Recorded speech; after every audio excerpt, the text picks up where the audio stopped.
దేవుని నామమును బట్టి వందనములు. ఈ పరిశుద్ధ దినమున మనము ఆయన సన్నిధిలో ఆయన నామములో సంతోషించేవారుగా మన దేవుడు ఏర్పరచుకున్నాడు. ఆయన పరిశుద్ధ దినమున మనము ఆయన నామములో గానములు పాడి సంతోషించేవారుగా దేవుడి పరిశుద్ధ ఆలయంలో మనల్ని దీవించేవారుగా ఆయన ఉన్నాడు. అదేవిధముగా మన విశ్వాస జీవితంలో దేవుని ఎరుగక మునుపు మన జీవితం ఎట్లు ఉందో మనకు తెలుసు. దేవుని ఎరిగిన తరువాత మన జీవితాల్లో అద్భుత కార్యాలు చూసిన వారుగా మనము ఉన్నాం. అంటే దేవుని కార్యములు మన కుటుంబాల్లో మనలో జరగాలి అంటే మనము వాక్యానుసారంగా జీవించాలి. అటు వాక్యమును ధ్యానించేవారుగా ఉండాలి. వాక్యము మనల్ని బ్రతికించేదిగా ఉంది. చూడండి, పరిశుద్ధ గ్రంథంలో ఆయన ఈరోజు మనతో కొన్ని మాటలు పంచుకోవాలని దేవుడు పరిశుద్ధ ఆలయంలో చెబుతూ వచ్చాడు. సామెతల గ్రంథము 3వ అధ్యాయము 1వ వచనం నుండి, నా కుమారుడా, నా ఉపదేశమును మరువకము, నా ఆజ్ఞలను హృదయపూర్వకముగా గైకొనుము. అవి దీర్ఘాయువును సుఖ జీవముతో గడుచు సంవత్సరములను శాంతిని నీకు కలుగజేయును. దయను సత్యమును ఎన్నడును నిన్ను విడిచిపోనీయకము. వాటిని కంఠాభూషణములుగా ధరించుకొనుము. నీ హృదయమును పలక మీద వాటిని రాసుకొనుము. అప్పుడు దేవుని దృష్టి యందును మానవుల దృష్టి యందును నీవు దయవునంది మంచివాడవని అనిపించుకొందు. నీ స్వబుద్ధిని ఆధారము చేసుకొనక నీ పూర్ణ హృదయముతో యెహోవా యందు నమ్మకముంచుము. నీ ప్రవర్తన అంతటి యందు ఆయనను అధికారమునకు ఒప్పుకొనుము.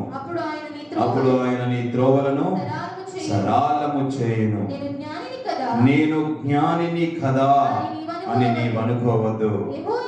యెహోవా యందు భయభక్తులు కలిగి చెడుతనము విడిచిపెట్టుము. అప్పుడు నీ దేహమునకు ఆరోగ్యమును నీ ఎముకలకు సత్తువును కలుగును.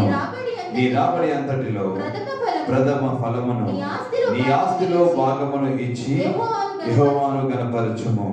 అప్పుడు నీ కోట్లలో ధాన్యము సమృద్ధిగా నుండును. నీ గానుగులలో నుండి క్రొత్త ద్రాక్ష రసము పైకి పొర్లిపోరును. చాలు. దేవుడు గొప్పగా సెలవిస్తూ వచ్చాడు. ఆయన యందు మనం ఎట్లు జీవించాలో, ఎట్లు నడుచుకోవాలో దేవుడు ఈరోజు మనతో మాట్లాడుతూ ఉన్నాడు.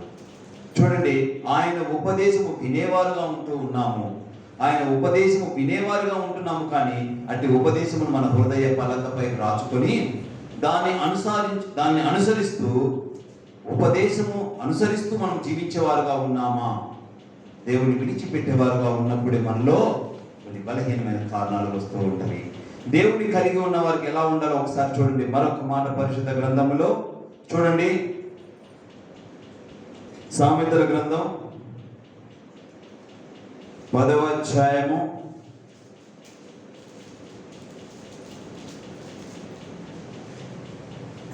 27వ వచనం. యెహోవా యందు భయభక్తులు కలిగియుట దేనికి కారణమండి? దీర్ఘాయువులకు కారణం. దేవుని యందు భయభక్తులు కలిగి జీవించుట దీర్ఘాయువుడుగా దేవుడు దీవించేవాడుగా ఉన్నాడు. దేవుని యందు ఈ దినాల్లో చాలా మందికి భక్తి ఉంటుందండి.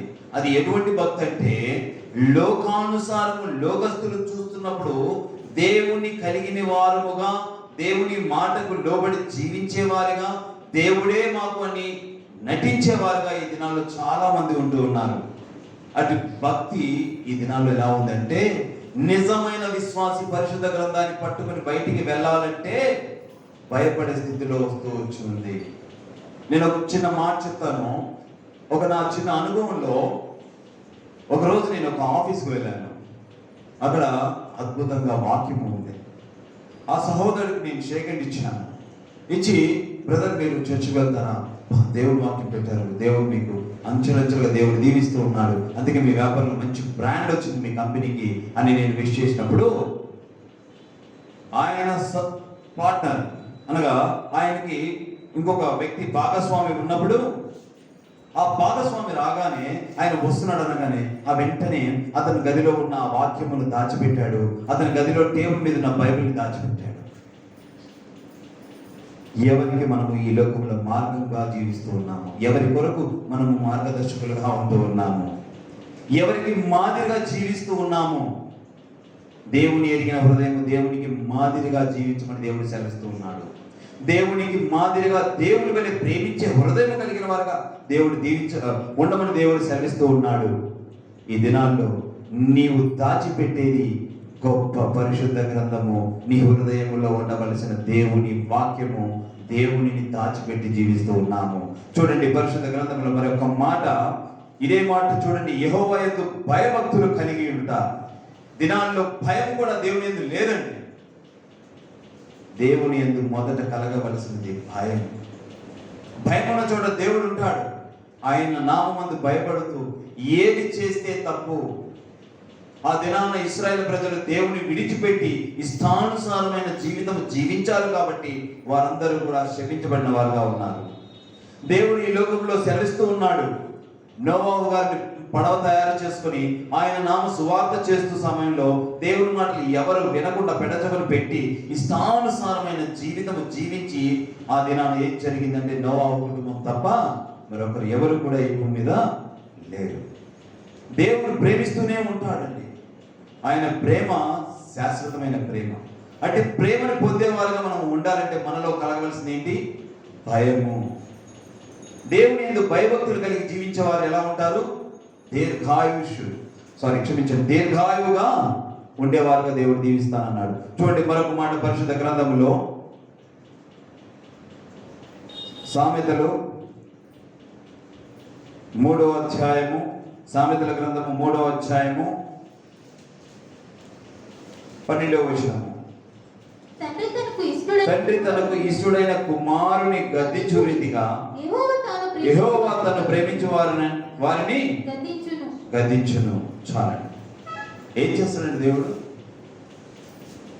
ఆయన ప్రేమించే దేవుడుగానే ఉంటూ ఆయన బిడ్డలు తప్పిపోతున్న సమయంలో ఇష్టానుసారమైన జీవితము తన ఆలోచన చొప్పున జీవించే ప్రతి ఒక్కరితో దేవుడు ఆయన వాక్యము ద్వారా గద్దిస్తాడు. ఆయన వాక్యము మన హృదయమును సరిచేసుకునేదిగా ఆయన గద్దింపు ఉంటుంది. చూడండి కింద వచ్చిన మరొక మాట చదవండి. ఆయన యందు జ్ఞానము సంపాదించిన వాడు ధన్యుడు. వివేచన కలిగిన నరుడు చాలు. వివేచన కలిగిన నరుడు ధన్యుడు. ఆయన యందు భయభక్తులు కలిగిన వారుగా జీవించాలి. ఆయన ఉపదేశమును విడిచిపెట్టేవారుగా కాదు, ఉపదేశానుసారంగా జీవించేవారుగా ఉండాలి. మూడవది చూస్తే ఆయన యొక్క వాక్యము, ఆయన యొక్క మాట గద్దింపు వలె ఉంటుంది. ఆ గద్దింపుని కూడా మనం విని సరిచేసుకునేవారుగా ఉండాలి. ఒక మాట చెప్తూ ఉన్నాను. ఒక చోట మంచి ఇల్లు చక్కగా నిర్మించుకున్నారు. మంచి పెయింట్స్, మంచి పెయింటింగ్స్, మంచి బయట నుంచి చూస్తే చాలా అందమైన ఇల్లు కట్టుకున్నాడండి. ఆ ఇంటి ముందర ఒక ముగ్గురు స్నేహితులు నిలబడి ఉండి ఇలా వేలెత్తి చూపిస్తూ ఉన్నాడు. మీరేం మాట్లాడుకుంటున్నారు ఇంట్లో వారికి తెలుస్తుందా? ఇంట్లో వాళ్ళకి ఏమైనా తెలుస్తుందా? ఇంట్లో నుంచి ఇంటి యజమాని చూశాడు. ఆ ముగ్గురు ఏమనుకుంటున్నారు? తెలియదు. తెలుసా? తెలియదు. ఆ యజమాని ఇంట్లో ఉండి వారు ఏమనుకుంటున్నారో తెలియకపోయినా ఆయన ఏమనుకుంటాడు? ఈ ముగ్గురు మాత్రం ఇంటి గురించి మాట్లాడుతున్న విషయం ఈ ముగ్గురికే తెలుసు. ఇంటి యజమానికి తెలుసా? తెలియదు.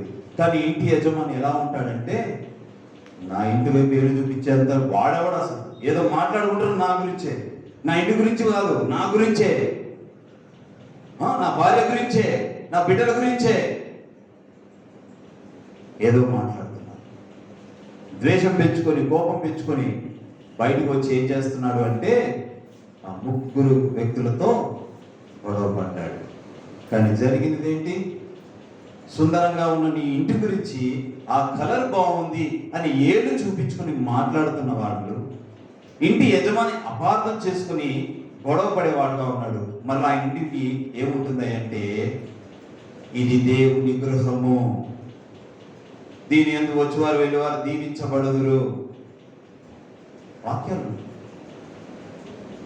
దేవుని కలిగిన నీ హృదయము, దేవునికి యందు భయభక్తులు కలిగిన నీ హృదయము, దేవుని గద్దింపుకు లోబడి జీవించే నీ హృదయము, దేవుని యందు ఉపమానము, ఉపదేశము, వర్తమానము ఏదైనా విన్న నీ చెవి హృదయము, అట్టి హృదయ వాక్యానుసారంగా జీవించే నీ దేవుని యందు హృదయము కలిగి ఉన్న వారివైతే జ్ఞానవంతుడుగా ఆలోచించేవాడుగా ఉంటావు, వివేకవంతుడుగా కనబడుతూ ఉంటావు ఈ లోకంలో. చూడండి మరొక మాట పరిశుద్ధ గ్రంథములో 1 కొరింథీయులు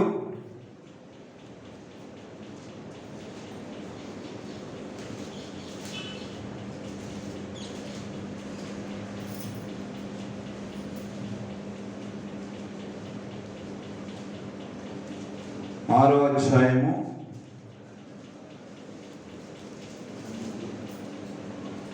అధ్యాయము 19వ వచనము. మీ దేహము దేవుని వలన మీకు అనుగ్రహింపబడింది, మీలో ఉన్న పరిశుద్ధాత్మకు ఆలయమై ఉన్నదని మీరెరుగురా, మీరు మీ సొత్తు కాల్చాలి. చూడండి, మీ దేహము, నా దేహము దేవుని వల్ల కలిగిన దేహం అండి. ఈ దేహంలో ఏముండాలి? దేవుని యొక్క పరిశుద్ధాత్మను కలిగిన వారుగా ఉండాలి. దేహము దేవుడిది, ఆత్మ దేవుడిది, హృదయము దేవుడిది. ఇవి ఎన్ని ఇచ్చింది ఎవరు? మీరు వినకపోతే నాకు ఏదో అనిపిస్తుంది, చెప్పాలి.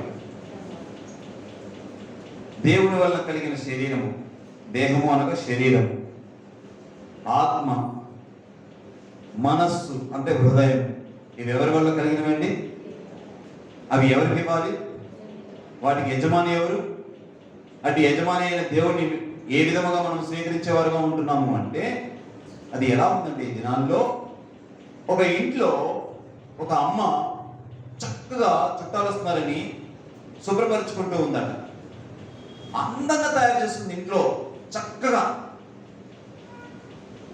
అన్ని చుట్టాలకి కావాల్సినవన్నీ సమకూరుస్తూ చక్కగా ఇల్లంతా శుభ్రపరుచుకుంటూ, అసలు దినమంతా కూడా చుట్టాలు వస్తే నా ఇల్లు బాగుంది అని వాళ్ళు అనుకునే విధంగా తయారు చేస్తూ ఉంది, ఇంటినంతా శుభ్రపరుచుకుంటూ ఉంది. బంధువులు రావడము కాస్త ఆలస్యమైంది. అది ఎలా అంటే, సాయంత్రం రావాల్సిన వారు రాత్రి కాలం వచ్చారు. ఎప్పుడు వచ్చారండి? మీరు సమాధానం చెప్తే నేను చెప్తాను. ఏ కాలం అండి? రాత్రి కాలమే. ఇంటి దగ్గర రాగానే కరెంట్ పోయింది. ఏమైపోయింది? అప్పుడు ఇంట్లో ఏముంటుంది? ఏముంటుందండి? చీకటి. Thank you. చీకటి ఎలా ఉంటుందండి? ఆవిడ తయారు చేసిన అందంగా ఇల్లంతా ఊడ్చి శుభ్రపరిచి వస్తువులన్నీ కడిగి నీట్గా పెట్టుకొని, వాళ్ళు వస్తున్నారని కొత్త కట్టలు వేసి, వాళ్ళు వస్తున్నారని కొత్త సాపలు వేసి, రకరకాలుగా మీకు తెలియదే ఉండలేదు, మీరు చేసేవాళ్ళే కదా. శుభ్రపరుచుకున్నారు. వచ్చిన బంధువులు చూసి ఆవిడ యొక్క పనితీరు, ఆవిడ యొక్క ఇంటి గురించి చెప్పుకోవాలని తపన పడి మొత్తానికి శుభ్రపరుచుకున్నారు. మిగతా రోజుల గురించి నాకు తెలియదు, ఆ ఒక్క రోజు నుంచి చెప్తాను. బంధువులు వచ్చే రోజు మాత్రం శుభ్రపరిచి ఇంటిని చూడవలసిన వారు చూస్తున్నారా అంటే, కరెంటు పోతే ఇల్లు అందంగా కనబడుతుందండి. కనబడుతుంది, కనబడుతుంది కదా, కనబడదా? ఆవిడ పాపం కష్టపడిందండి, చక్కగా తుడుచుకుంది, ఊడ్చుకుంది, ఎప్పుడు లేనిది. అసలు ఉదయం కూడా లేచేసి భర్త కూడా ఏనాడు టీ కాఫీ కూడా ఇవ్వని వ్యక్తి టక్క అన్ని చేసుకుంటూ వెళ్ళిపోయింది. మరి ఆవిడ కనబడాలి బంధువులకి. కారణం ఏంటండి? కారణం ఏంటి? చీకటి. చీకటి. ఆవిడ చేసిన అందమైన సుందరమైన ఇంటిని చూడవాలంటే ఏముండాలి? వెలుగు ఉండాలి. దేవుని విడిచిపెట్టి నీ హృదయం చీకటిగా మార్చుకుంటూ ఉన్నాం ఈ దినాల్లో. దేవుని యందు భయభక్తులు కలిగిన వారుగా జీవించలేకపోతూ ఉన్నాము. దేవుని మన హృదయంలో చేర్చుకుని ఆయన వాక్యానుసారంగా జీవించే వారుగా మనం లేకుండా పోతూ ఉన్నాము. ఈ హృదయం చూసే దేవుని విడిచిపెట్టే వారుగా ఉంటూ ఉన్నాము. ఈ లోకస్తుల కొరకు మనము వేషధారణ ఉంటూ ఉన్నప్పుడే మనలో ఏమొస్తుందండి? చీకటి వస్తుంది. చీకటిగా ఉన్న నీ హృదయం దేవుడు ఇష్టపడతాడా? చీకటిగా ఉన్న నీ ఇంటిని నీ బంధువు ఇష్టపడతాడా?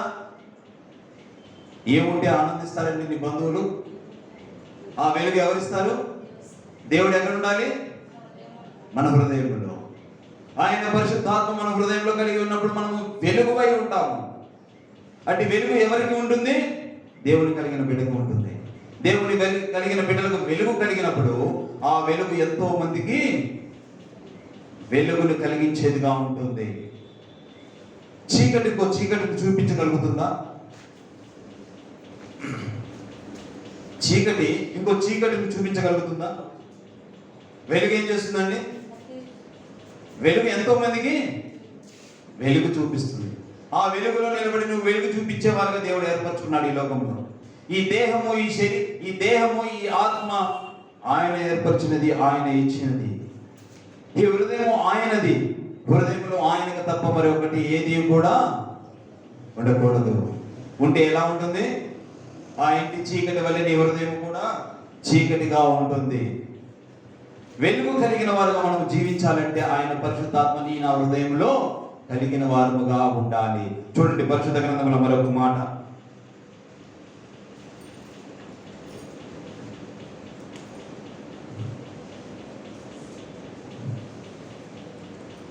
మత్తయి సువార్త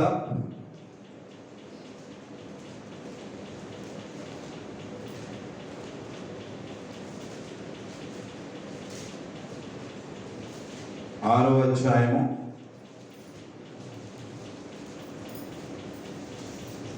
27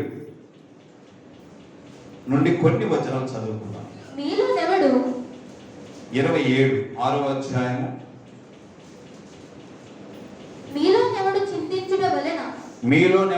చింతించుట వలన తన ఎత్తు మూరెడెక్కువ చేసుకొనగలడు. చాలు చాలు చాలు. చింతించే వారు ఎత్తుకుంటూ ఉన్నాం ఈ దినాల్లో. దేవుణ్ణి మన హృదయం నుండి ఆయన నుండి మనం విడిపోయినప్పుడే మన యొక్క దేహములో చింతించే విషయాలు చాలా వస్తూ ఉంటాయి.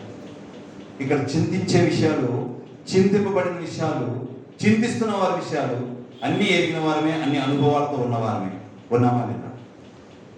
అటు అనుభవంలో ఉన్నాము అంటే మనలో మనకు ఉండవలసింది ఏంటంటే ఆయన వాక్యము గద్దించేదిగా ఉన్నప్పుడు అటు వాక్యానికి లోబడి జీవించేవారుగా ఉండాలి. కానానుకు ఆ దినాన్న ఇద్దరే చేరుకున్నారు. ఆ ఇద్దరు దేవుని ఆజ్ఞానుసారంగా చేరబట్టే, ఆయన ఆజ్ఞానుసారంగా వినబట్టే వారు ఆ కానాను దేశానికి ఇద్దరు చేరుకున్నారు. మిగిలిన వారంతా ఏమైపోయారు అంటే ఇష్టానుసారమైన జీవితము. నిజమైన దేవుడని ఎరిగిన వారంతా ఇశ్రాయేలు ప్రజల పక్షాన దేవుడు యుద్ధమే చేశాడు. దేవుడు ఇశ్రాయేలు ప్రజలను విడిపించడానికి దేవుడు ఎన్నో యుద్ధాలు చేసి వారి ఇశ్రాయేలు సంతానాన్ని అంతా కూడా దేవుడు దీవిస్తూ ఎంతో ప్రేమిస్తున్న దేవుడు, దేవుని ప్రేమ పొందిన వారందరూ కూడా ఆయనను విడిచిపెట్టి ఇష్టానుసారమైన జీవితము జీవించారు. కాబట్టి వారు శపించబడినారు. వారందరూ ఈ లోకంలో ఈ దినము చూడలేకుండా పోయి ఉన్నారు. చూడండి పరిశుద్ధ గ్రంథంలో మరొక మాట చూసుకుందాం. 1 యోహాను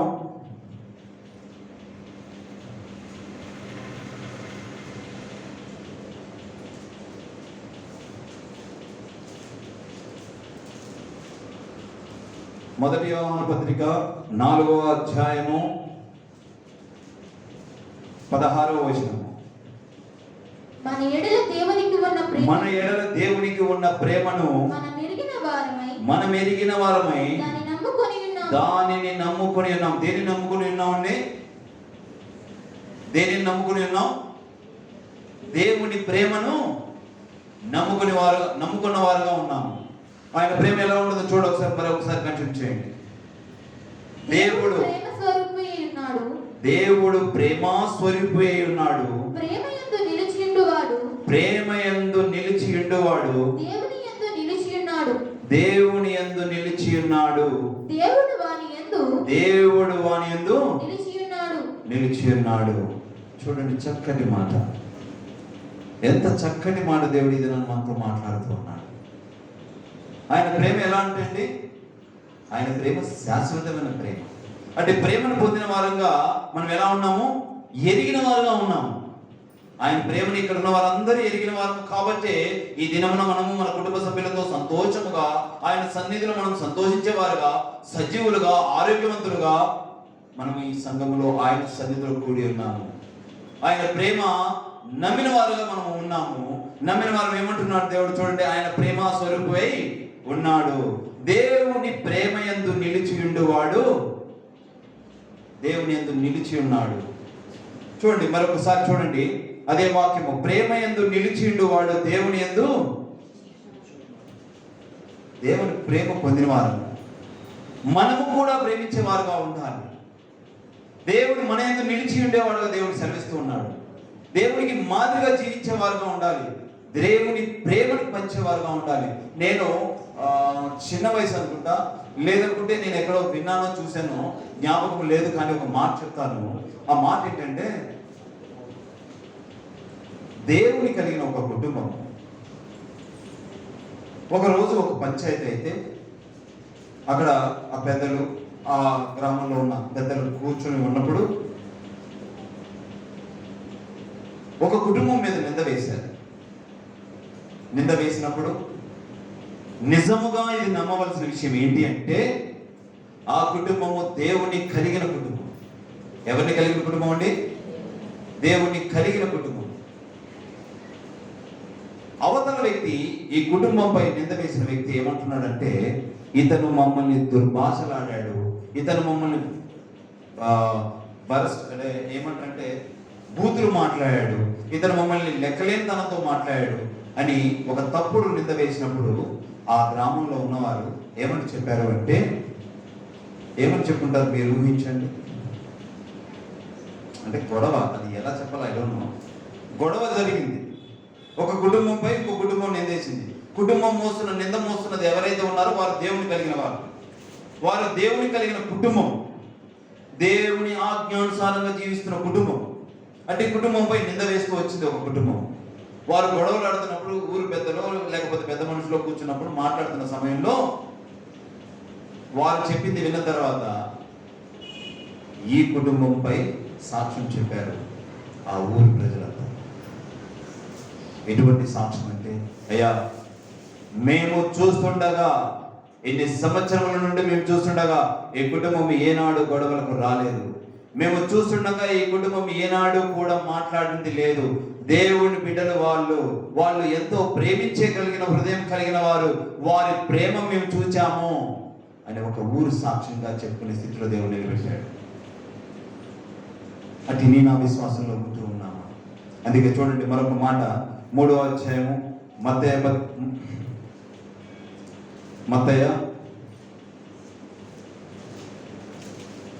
మత్తయి సువార్త 3వ అధ్యాయము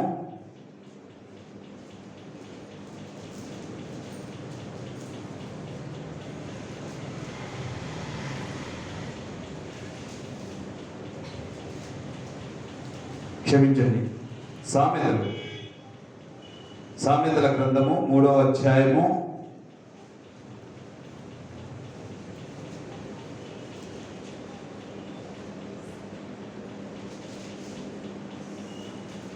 3వ వచనము, దయను సత్యమును ఎన్నడను నిన్ను విడిచిపోనీయకుము, వాటిని కంఠాభూషణములుగా ధరించుకొనుము. దేవుడు చూడండి ఆ కుటుంబం కొరకు ఊరు సాక్ష్యం చెప్పే స్థితిలో దేవుడు నిలబెట్టాడు. అంటే దేవుడు వారి నడవడికను బట్టి సాక్షులుగా దేవుడు నిలబెట్టాడు. ఒక కుటుంబంతో ఒక ఊరు సాక్ష్యంగా ఉండాలంటే మాటలు కాదు. అటు ప్రవర్తన ఎలా ఉంది అంటే ఆ ఊరినే మార్చివేసే విధంగా ఉంది. ఈ దినాలు ఎలా ఉన్నాం? ఒక మాట చెప్తాను. ఆ మాట ఏంటంటే, ఒక కుటుంబము చక్కగా మధ్యతరగతి కుటుంబము, ఆ కుటుంబము బిడ్డల్ని చదివిస్తూ, 2 మగ పిల్లలు చక్కగా చదివిస్తూ బిడ్డల్ని సండే స్కూల్కి తీసుకువెళ్తారు, చర్చికి తీసుకువెళ్తారు, కూడికలు ఎక్కడన్నా కలిగి ఉంటే అక్కడికి తీసుకువెళ్తారు. 2 బిడ్డల్ని చక్కగా పెంచుకుంటూ వస్తారు. పాప 2 బిడ్డల పరిస్థితి ఏంటంటే, మన పరిశుద్ధ గ్రంథంలో ఒక మాట ఉంటుంది, ఏంటి? తల్లిదండ్రుల్ని సన్మానించాలి. అంతే కదా? తల్లిదండ్రులు ఏం చేయాలి? సన్మానించాలి. తల్లిదండ్రుల్ని సన్మానించాలని దేవుని వాక్యం వాగ్దానం చెప్తూ ఉంది. తల్లిదండ్రులు వారి పెంపకం కూడా ఎలా ఉండాలి మరి? దేవుని యందు భయభక్తులు కలిగి ఆయన ఆజ్ఞానుసారంగా జీవించే వారిగా బిడ్డల్ని భయముతో భక్తితో పెంచుకోవాలి. ఆ తల్లిదండ్రులు చేసింది ఒక చిన్న పొరపాటు ఏంటి అంటే, ఈ దినాల్లో చాలా కుటుంబాల్లో ఉంటూ ఉన్నవి, అందరి కుటుంబాల్లో నేను చెప్పను, చాలా కుటుంబాల్లో ఉంటూ ఉన్న సమస్య ఏంటంటే, ఇద్దరు బిడ్డలు పెంచుకున్నప్పుడు ఒక బిడ్డని ఇంకో బిడ్డతో కంపైర్ చేస్తూ ఉంటారు. వాడు చూడు ఎలా తయారయ్యాడు, నీవు చూడు ఎలా ఉంటూ ఉన్నావు, వాడు చూడు ఎలా తింటున్నాడు, నీవెలా తింటున్నావు. ఇంతవరకు బాగానే ఉంటుంది. ఇంకొకటి మొదలైంది, పక్కింటో అబ్బాయి చూడు వాడు ఎలా చదువుతున్నాడు, వాడు ఉన్నత స్థితిలో ఉత్తీర్ణుడై ఉన్నాడు, మంచి మార్కులు వస్తున్నాయి, వాడు బాగుంటున్నాడు, వాళ్ళలా ఉండట్లేదు. తిరిగి మాట్లాడని బిడ్డ కాబట్టి నువ్వు ఎన్నన్నా కూడా వాడు పడతాడు. కొంచెం పెద్దోడైపోతాడు ఈ స్థాయి. వాడు వింటాడా? ఏం సిస్టర్స్, వింటాడా? అదేంటి, కంపేర్ చేసాం కదా, వాళ్ళ ఫస్ట్ క్లాస్ వాడు పాపం ఈ బుక్స్ తీసినప్పుడల్లా వాళ్ళ నాన్న తిట్టిందే గుర్తొస్తుంది, వాళ్ళ అమ్మ తిట్టిందే గుర్తొస్తుంది. ఆ పక్కనోడికి 198 వచ్చినాయంట, నాకేంటో, వాడికి 99 వచ్చిందంట, నాకేంటో.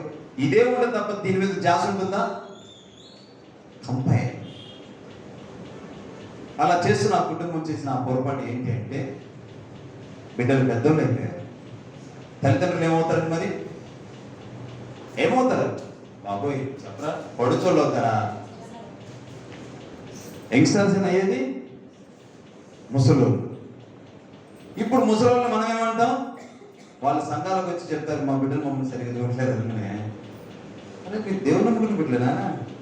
ఇక్కడ కూడా మళ్ళీ కంపేరింగే. మీ తల్లిదండ్రులు సన్మానించిన దేవుడు పరిశుద్ధ గ్రంథం చెప్తుందయ్యా. ఒకరోజు ఒక బిడ్డ అన్నాడంట ఇద్దరిలో, అంకుల్ మా తల్లిదండ్రులు అంటే మాకు ద్వేషం కాదు, మా తల్లిదండ్రులు పెంచిన విధానము కంపేరింగ్ అంకుల్. తిరిగి మాట్లాడలేని వయసులో ఉన్నప్పుడు ఎన్నో మాటలన్నా మేము భరిస్తూ వచ్చాము. ఇప్పుడు ఒక్క మాట మేము అడగాలనుకున్నాం మీ సమక్షంలో అని సేవకుడు ముందర ఆ బిడ్డలలో ఒక బిడ్డ నోరు తెరిచి అడిగాడు. ఏమని అడిగాడంటే, నాన్నగారు మనము మందిరంలో ఉన్నాము, దేవుడిని కలిగి ఉన్నవారుగా ఊరంతా తెలుసు, నేను ఒక మాట అడగాలనుకుంటున్నానండి సేవకుడి ద్వారా. అంటే తల్లిదండ్రులు ఇద్దరు కూడా మౌనంగా ఉండి అడగ, మేము చూడట్లేదనే కదా మీరు వేస్తున్న నింద, మేము ప్రేమించట్లేదనే కదా వేస్తున్న నింద. ఒక మాట నేను చెప్తానండి, మీరు పక్కింటి వాళ్ళతో పోల్చారే, దేవుడు ఎరగని బిడ్డని చీకటిలో ఉంటున్న జీవితాన్ని మాతో కంపేర్ చేశారే, వాడు చదువు గురించి నా చదువును కంపేర్ చేశావు, మరి వాడు తాగుతూ ఉన్నాడు కదా నాన్నగారు, ఆ తాగుడికి సీసా తెచ్చేది వాళ్ళ నాన్నగారే నాన్నగారు.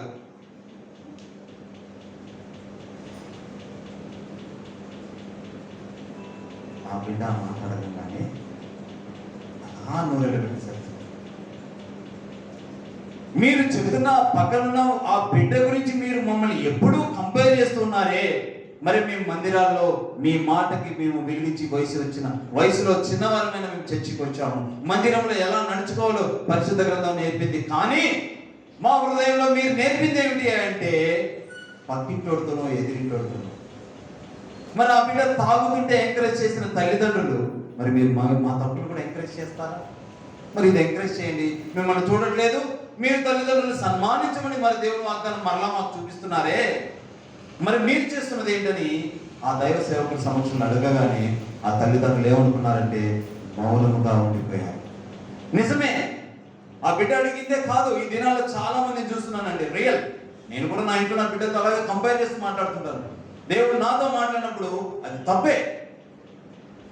పక్క బిడ్డతో చదువు విషయంలో కంపేర్ చేయొచ్చు, అంతవరకు బిడ్డ చదువు ఇంప్రూవ్మెంట్ అవుతుంది. ప్రేమించే విషయం గురించి మాట్లాడితే అర్హత లేదండి తల్లిదండ్రులకి. ఎందుకంటే దేవుని యందు ప్రేమ స్వరూపైన దేవుని యందు ప్రేమించే హృదయం కలిగి నీవు ఉన్నప్పుడు, దేవుడు నీ యందు నిలిచి ఉన్నప్పుడు, అటు నిలిచి ఉన్న దేవుడు నీ హృదయంలో ఇతరులను ప్రేమించే హృదయం కలిగిన వారుగా దేవుడు ఇచ్చేవాడుగా ఉంటూ వాగ్దానం ఇచ్చాడు. అట్టి హృదయం ఎక్కడుంది ఈ దినాల్లో? కంపైరింగ్. అరే ఆ బిడ్డ, ఈ బిడ్డ, ఆ బిడ్డ ఇంకో తప్పుడు పని చేసింది, నీ బిడ్డ చేయలేదని సంతోషించాలి. నీ బిడ్డ తప్పిపోకుండా దేవుడు కాపుదలని సంతోషించాలి. ఇది కదా విశ్వాస జీవితంలో నేర్చుకోవాల్సింది. ఈ దినాల్లో జరుగుతుంది అదే. మొన్న ఎక్కడో చూశాను, అదిగో ఆమె చూడు ఎలా ఎంత అందంగా తయారవుతుందో, ఇంటి కోడలు నా ఇంటికి వచ్చావు, నా ఇంట్లో దరిద్రాన్ని తీసుకొచ్చావు, నువ్వు ఎట్లా పడితే అట్లా తయారవుతున్నావు, నిన్ను ఎలా పెంచారు నీ తల్లిదండ్రులు, చీ ధూ ధా అని అత్తగారు అంటుంటే ఆ పక్కింటి కోడలు ఇంకొకటి తెలిపి. మరి ఇప్పుడు ఏం చేయాలండి? మరి ఈవిడ కూడా సర్దుకోవాలా? ఆ ఎంకరేజ్ చేసింది ఎవరండి వారి కుటుంబంలో? వాళ్ళ అత్తగారు, వారి భర్త గారు. ఇక్కడ నువ్వు చేయాల్సింది ఏమిటండి? దేవుని కలిగిన వారుగా మనం ఏం చేయాలి? ప్రేమించే హృదయం కలిగిన వారుగా ఉంటే కోడలైన కూతురైనా ప్రేమించే హృదయం వస్తుంది. హృదయం కలిగిన వారు ఏమవుతారు అంటే దేవుని యందు నిలిచేవారుగా ఉంటారు. అందుకే దేవుడు తన బిడ్డలు ఎక్కడా తప్పిపోకుండా ఆయన చేర్చుకునే వాడికి దేవుడు వాగ్దానం ఇస్తూ వచ్చాడు. ఈ దినాల్లో కంపైరింగ్ చూడండి, చదివిన మాట చూస్తే ఆయన చెప్పిన మాట అద్భుతమైన మాట, దయను సత్యం. ఏమంటే బిడ్డలకు సత్యము నేర్పించేవాళ్ళు, దయ చూపే విధానము నేర్పించాలి బిడ్డలకి. ఈ దినాల్లో విశ్వాసులు ప్రతి ఒక్కరు కూడా దయ నేర్చుకోవాలి. ఇతరులపై దయ చూపే మనస్తత్వం నేర్చుకోవాలి. ఇతరులపై ప్రేమ చూపేవారుగా నేర్చుకోవాలి. ఆ ప్రేమను చూపించేవారుగా ఉన్నప్పుడు ఆ ఊరి గ్రామము, ఆ కుటుంబానికి సాక్ష్యం చెప్పిన ఆ నోరు ఏదైతే మనుషులు ఉన్నారో వారందరి మధ్యలో మనము కూడా జీవిస్తూ ఉన్నాము. ఈ దినాల్లో మన కొరకు కూడా మనకు ఈ లోకంలో, ఈ ఊర్లో, ఈ ప్రాంతంలో, ఈ సందులో, ఇంటి పక్కన, ఎదురింటివాడు, పక్కింటోడు, ఎవరో ఒకరు అయినా సరే నీ చుట్టూ ఉన్న వారిలో నీ కొరకు, నా కొరకు సాక్ష్యం చెప్పుకునే వారుగా ఉండాలంటే మనము ఇతరులపై దయ చూపేవారుగా ఉండాలి. సత్యముతో జీవించేవారుగా ఉండాలి. సత్యమునే బోధించి బిడ్డల్ని సరిగ్గా పెంచుకునే వారుగా ఉండాలి. దేవుని యందు భయభక్తులు కలిగిన వారుగా కుటుంబం జీవించాలి. చూడండి, పరిశుద్ధ గ్రంథంలో మరొక మాట చూడండి. ఆయన చెప్తున్నాడు, అప్పుడు దేవుని దృష్టి యందును మానవుల దృష్టి యందును నీవు దయ నొంది ఏమనిపిస్తున్నారండి? మంచివాడు. ఏమంటున్నారండి? మరి ఆ గ్రామంలో ఏం జరిగింది? వారు మంచివారు, ప్రేమ చూపేవారని ఊరు సాక్ష్యం చెప్పింది. మరి క్రైస్తవుడుగా మనం మన జీవితాల్లో మనం ఎలా ఉంటున్నాము అంటే దేవుని ప్రేమ పొందుతూ ఉన్నాము, దేవుని దయ పొందుతూ ఉన్నాము, దేవుని కరుణ పొందుతూ ఉన్నాము, దేవుని కనికరము పొందుతూ ఉన్నాము, దేవుని ఆశీర్వాదము పొందుతూ ఉన్నాము. ఇతరులపై చూపించే వారుగా లేకుండా పోతూ మనల్ని మాత్రం దేవుడు ఎలా ఉంచుతున్నాడంటే ఆయన యందును మానవుల దృష్టి యందును మనల్ని ఎలా ఉంచుతున్నా అంటున్నాడు? మంచివాడుగా ఉంచుతా అంటున్నాడు. మంచివాడుగా ఉండాలంటే మన నడవడిక మంచిగా ఉండాలి. అంతేనా? అంతేనా? మీరందరూ ఆశ్చర్యంగా చూడకండి. అంతే కదా? మనిషి యొక్క నడవడిక శరీరము, ఆత్మ, హృదయము, దీనికి యజమాని ఎవరండి? దేవుడు. దేవుడు అధికారి అయి ఉండి, దేవుడు యజమాని అయి ఉండి, ఆయన ఏర్పరిచిన ఈ దేహము, ఆత్మ, హృదయము ఇవన్నీ దేవుని అయినప్పుడు ఆయనకు మాటకు లోబడి జీవించాలి. ఆయన దేహమును అవమానపరిచేవారుగా ఈ దినాల్లో ఉంటున్నాం. ఆయన ఇచ్చిన హృదయమును ఎన్నో పనికిమాలివి మన హృదయంలో పెట్టుకుని జీవిస్తూ ఉన్నాము. ఆయన గొప్ప పరిశుద్ధాత్మ మనలో కలిగి ఉన్నాడు. ఈ ఆత్మని మనము ఎన్నోసార్లు బాధించేవారుగా మన నడవడిక ఉంటూ ఉంది. ప్రతి ఒక్క దేవుని బిడ్డ, ప్రతి ఒక్కరు తెలుసుకోవాల్సింది ఏంటంటే మొదట ఆయన యందు భక్తి కాదు, భయం కూడా ఉండాలి. ఆయనని మన హృదయంలో చేర్చుకున్నప్పుడు ఇవన్నీ సంకోచపడతాయి. చాలా మంది చెప్పాను కదా, ఒక ఆఫీస్కి వెళ్తే ఆయన ఇతరుల కోసం బైబిల్ దాచుకుని, వాక్యం దాచుకున్నాను కానీ నిజంగా ఇక్కడ ఉన్న వాళ్ళందరూ ఏమనుకున్నారు చెప్పండి? నిజాలు మాట్లాడదాం సిస్టర్స్. ఏమనుకున్నారు?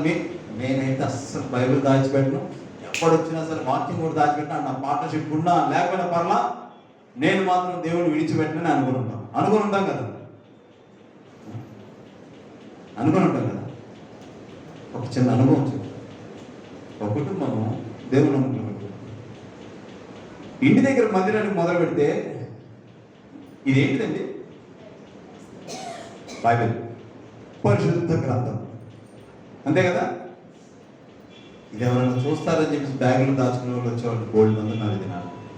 దీని బరువుగా ఎక్కువ అయిపోయింది, మోయలేకపోతున్నాం. ఎందుకంటే ఇంతకంటే ప్రేమించే వాళ్ళు మనతో ఉంటే మనం ఇష్టపడం. ఈయన ప్రేమించేవాడు కదా, ఈయన సెట్ చేసేవాడు కదా, మనం ఇష్టపడం. ఈ దాచుకొని మందిరాలకు వస్తూ ఉన్నాం. ఇది విశ్వాస జీవితంలో ప్రధానమైన స్థానం. ఎందుకంటే ఈ దినాన దేవుడు మనతో మాట్లాడుతుంది ఏంటంటే ఆయన నిత్యం మనతో ఉండాలని చూస్తున్నాడు. ఆయన విడిచిపెట్టే కారణాలు మన జీవితాలు ఎన్నో ఉన్నవి కాబట్టి అవి సరిచేసుకునే వారుగా ఉండాలని దేవుని గద్దింపుతో కూడిన హెచ్చరికతో కూడిన వాగ్దానాలు, వాక్యాలు దేవుడు మనతో ఆయన మందిర ఆవరణలో మాట్లాడుతూ ఉంటాడు. చూడండి పరిశుద్ధ గ్రంథంలో మరొక మాట చూడండి. ద్వితీయోపదేశ కాండము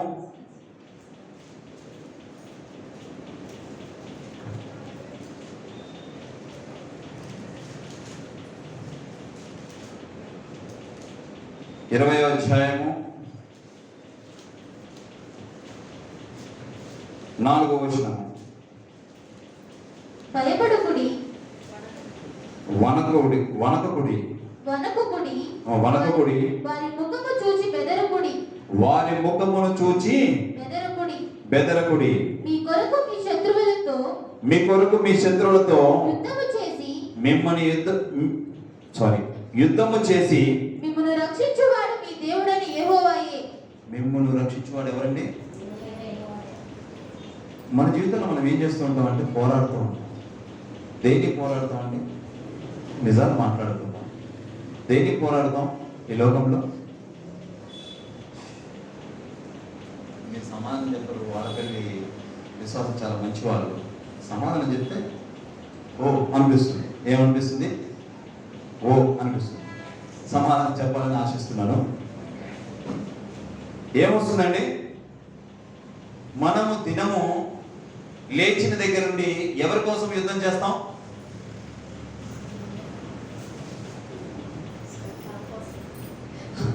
సిస్టర్స్ దయచేసి యుద్ధం ఎవరితో చేస్తామంటే మీ హస్బెండ్స్తో చేసే యుద్ధాలు ఇక్కడ వద్దు. జీవితంలో మనం వేటి కోసం పోరాడతాము అంటే మొదట 2 3 గూడెట్ రోజులు కట్టుకుంటూ బాగుంది కదా. 3 దేనికండి? ఏదో ఒకటి వేసుకుందాం. ఇక 5 నిజాలు. ఇక మనం పోరాడే నిజాలు మాట్లాడుతున్నాం. ఉదయం లేగానే ఫస్ట్ యుద్ధం స్త్రీ పురుషుడితో చేసింది.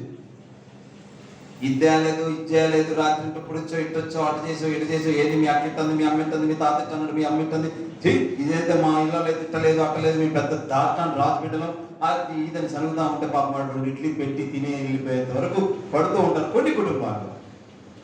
కొన్ని కుటుంబాలు రివర్స్. మీ అమ్మ ఎట్ట పెంచింది, మీ ఎటు పెంచాడు, అటు చేశారు, ఎటు చేశారు, ఈ 2 ఇడ్లీ తినేలోపు అమ్మాయికి నువ్వు బ్రెయిన్ అంతా తినేస్తాడు. ఇది కొన్ని కుటుంబాలు. ఇది యుద్ధం. మరి వెంటనే మోకరిస్తారు. ప్రభు ఆయన బయటకు వెళ్తున్నట్టు క్షేమంగా తీసుకెళ్ళండి ప్రభు, ఆమె అంటే. ఆయన అంటే ప్రభు నేను నా ఒంటరిగా నా భార్యను విడిచిపెడుతున్నాను, నా గృహం అంతా మీరే కాపాడండి, ఆమె. ఆయన బ్రతుకు తెరువు ఆయన యుద్ధానికి వెళ్తాడు. ఈవిడ బ్రతుకు తెరువు ఏందా అంటే ముద్దుని అతి బాధపడతారు. ఈ మధ్యకాలంలో ఏదో టీవీలో సంవత్సరాల తరబడి ఎపిసోడ్లు వస్తున్నాయంటే అవి మీలాంటి వాళ్ళు నాలాంటి వాళ్ళు చూడపడితే అవి వస్తూనే ఉన్నాయి, చూసేవాళ్ళగా ఉన్నాయి.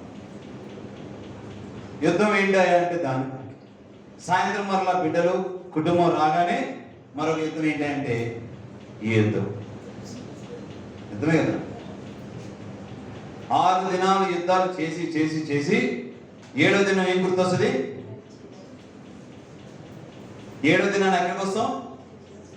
చర్చికి వచ్చిన వాళ్ళు ఏం చేస్తాం? అస్సలు అన్ని బాబోయ్ దేవుడు నిజంగా అది ఇక్కడే ఉన్నాడు అనుకోవడం కాదు, ఉన్నాడు ఆయన మనతోనే, మన మధ్య ఉన్నాడు దేవుడు. ఆయన వాగ్దానం ఇచ్చిన వాడు ఎప్పుడు నెరవేర్చేవాడుగా ఉంటాడు తప్ప విడిచిపెట్టేవాడుగా ఉంటాడు. ఆయన మన మధ్య ఉన్నాడు. ఉన్న దేవుడు మన భక్తిని చూసి భయపడుతున్నాడండి. 6 దినాల కోసం యుద్ధం చేశాం. 7వ దినం దేనికోసం యుద్ధం చేస్తున్నామంటే అసలు దేవుడున్నా మా ఇంట్లో చాలా అద్భుతాలు చేస్తారండి. ఈ 6 రోజులు పోషించారండి. పక్కింటి ఆవిడని అడిగితే చెప్పేసింది దేవుడు యుద్ధం ఏంటో. నిజమా కాదా? నిజమా కాదా? పరిశుద్ధ గ్రంథంలో గొప్పగా దేవుడు సెలవిస్తూ వచ్చాడండి. స్త్రీ పాత్ర చాలా గొప్పది.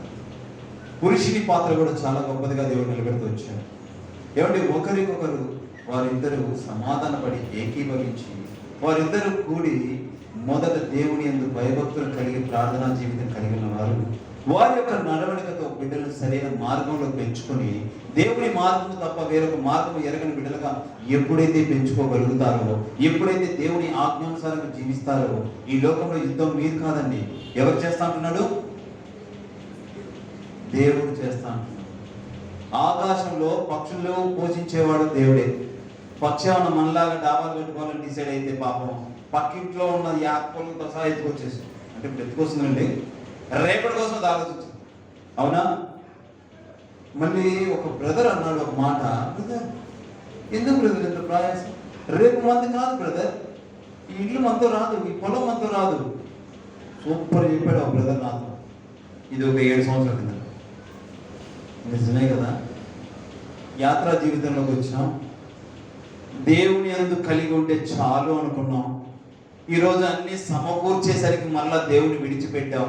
ఇష్టానుసారంగా ఇశ్రాయేలు ప్రజల వాళ్ళు జీవిస్తున్నామేమో అని భయమేసి నిజమే అనుకున్నాం. ఎవరైతే చెప్పాడో ఆ సహోదరుడు ఒక స్థలం విషయంలో నేను నిలబడి ఉంటే ఆయన కూడా పోటీ వచ్చింది. అప్పుడు ఏమవుతుందండి? ఆ వాక్యం విలువ ఉందా? ఆ ప్రవర్తనకు విలువ ఉందా? దేవుడు ఏం చెప్తూ ఉన్నాడు అంటే, దేవునికి మాదిరిగా జీవించిన వారు దీవించబడదురు. దేవుని ప్రేమ చొప్పున ఇతరులను ప్రేమించగలిగిన హృదయం కలిగిన వారు దీవించబడదురు. ఈ లోకంలో నీవు ఏమీ చేయలేవు. చేయగలిగిన సర్వశక్తివంతుడు దేవుడు ఒక్కడే. ఆ సర్వశక్తుడు నీ నా తరపున యుద్ధం చేసి విజయం పొందేవాడుగా, దేవుడు చూచేవాడుగా, రక్షకుడుగా మనకుంటానని వాగ్దానం ఇచ్చిన దేవుడు. అంటే దేవుని మాటకి మనం లోబడి ఉండాలి అంటే మొదట మన హృదయంలో దేవునికి స్థానం ఇచ్చేవారుగా ఉండాలి. చూడండి, పరిశుద్ధ గ్రంథంలో మరొక మాట చూద్దాం. ఆయన రక్షించేవాడుగా ఉంటానని సెలవిచ్చాడు దేవుడు. ఆయనని మనం రక్షించేవాడుగా ఉన్న దేవుడు. ఇంకొకసారి చూడండి, మరి ఒక మాట, ఆదికాండము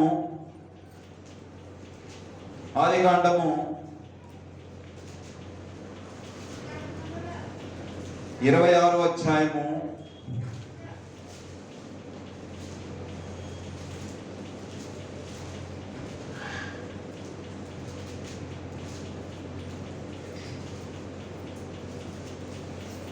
3వ వచనము.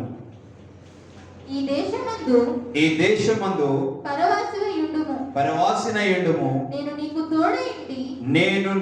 తోడై ఉండి నిన్ను నేను ఆశీర్వదించెదను. దేవునికి స్తోత్రం. చూడండి ఎంత గొప్పగా సెలవిచ్చాడండి దేవుడు. నిందాక చెప్పిన వాగ్దానం ఏమిటంటే, ఆయన మనకు మన పక్షాన్ని యుద్ధం చేసి ఆయన రక్షించేవాడుగా ఉంటానని సెలవిచ్చాడు. ఏమిచ్చాడండి? రక్షించేవాడుగా. ఇప్పుడు సెలవిచ్చిన వాగ్దానం చూడండి, మరొక మాట, అదే మాట చూడండి, మరొకసారి చదవండి.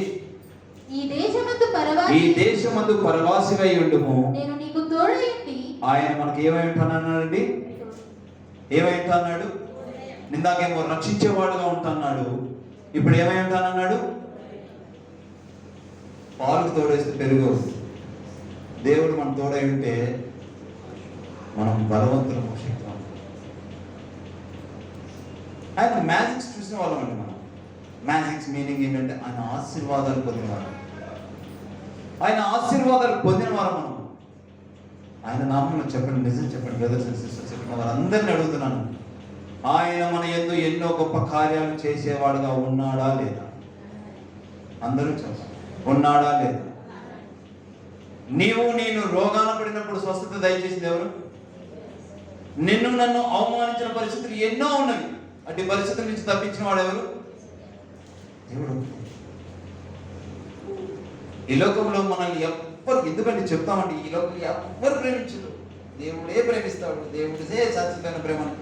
ఎన్నో మార్లు విన్నాము, ఎన్నో మార్లు చెప్పాము, ఎన్నోసార్లు ప్రవర్తించాము, కానీ నిజముగా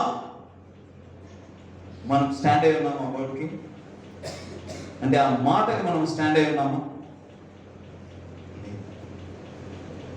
ఆయన మనకు తోడై ఉంటానని వాగ్దానం ఇచ్చాడండి. ఇంకేమైనా కావాలా మనకు? ఈ లోకంలో మనం జీవించడానికి, దీనికోసమే కాదండి, దేనికోసమైనా సరే నీకు ఏది ఇస్తే సంతోషించేవారుగా ఉంటావో నీ హృదయం ఎరిగిన దేవుడు నీ కొరకు సమస్తమును సమకూర్చేవాడుగా ఉన్నాడు. సమకూర్చిన దేవుడు నీ యొక్క ఆనందాన్ని చూసేవాడుగా ఉన్నాడు, నీ యొక్క సంతోషాన్ని చూసేవాడుగా ఉన్నాడు. ఆ చూసే దేవుడు ఏమై ఉన్నాడు? తోడై ఉన్నాడు. తోడై ఉన్న దేవుడు మనల్ని మరలా విడిచిపెట్టుకుని ఏం చేస్తా అంటున్నాడు? నిన్ను, నన్ను, నా కుటుంబాలను ఏం చేస్తా అంటున్నాడు? ఆశీర్వదించేవాడుగా ఉంటూ ఉన్నాడు. ఆశీర్వాదము పొందేవారుగా మనము కలిగి ఉండాలి. ఆయన మనకి ఇచ్చిన వాగ్దానం ఎప్పుడు మన జీవితాల్లో నెరవేర్చేవాడుగా ఉన్నాడు. కానీ మనము ఆయనకి ఇచ్చిన వాగ్దానం విడిచిపెట్టేవారుగా ఉంటూ ఉన్నాము. ఇక్కడ ఉన్న వారిలో చాలా మంది దేవుని ఎరగని జీవితాల నుండి వచ్చిన వారమే, అన్య కుటుంబం నుండి వచ్చిన వారమే, ఇశ్రాయేలు ప్రజల వల్ల ఇష్టానుసారమైన జీవితం జీవిస్తూ వచ్చిన వారమే, ఒక బొమ్మను పెట్టుకుని మొక్కుకుని వచ్చిన వారమే, పెద్ద పెద్ద నామాలు బొట్లు పెట్టుకుని ఇక్కడికి వచ్చిన వారమే. ఆయన అద్భుతాలు చూచిన వారుగా దేవుడు నిలబెట్టాడు. చూడండి, ఎఫెసీయుల పత్రిక రాశా, ఎఫెసీయులు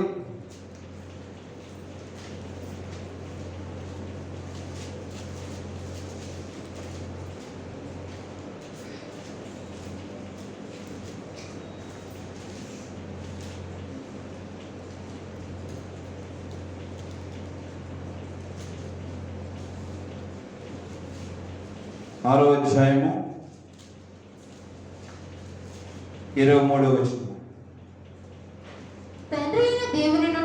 తండ్రి అయిన దేవుడి నుండి ప్రభువైన యేసుక్రీస్తు నుండి సమాధానమును విశ్వాసముతో కూడిన ప్రేమయును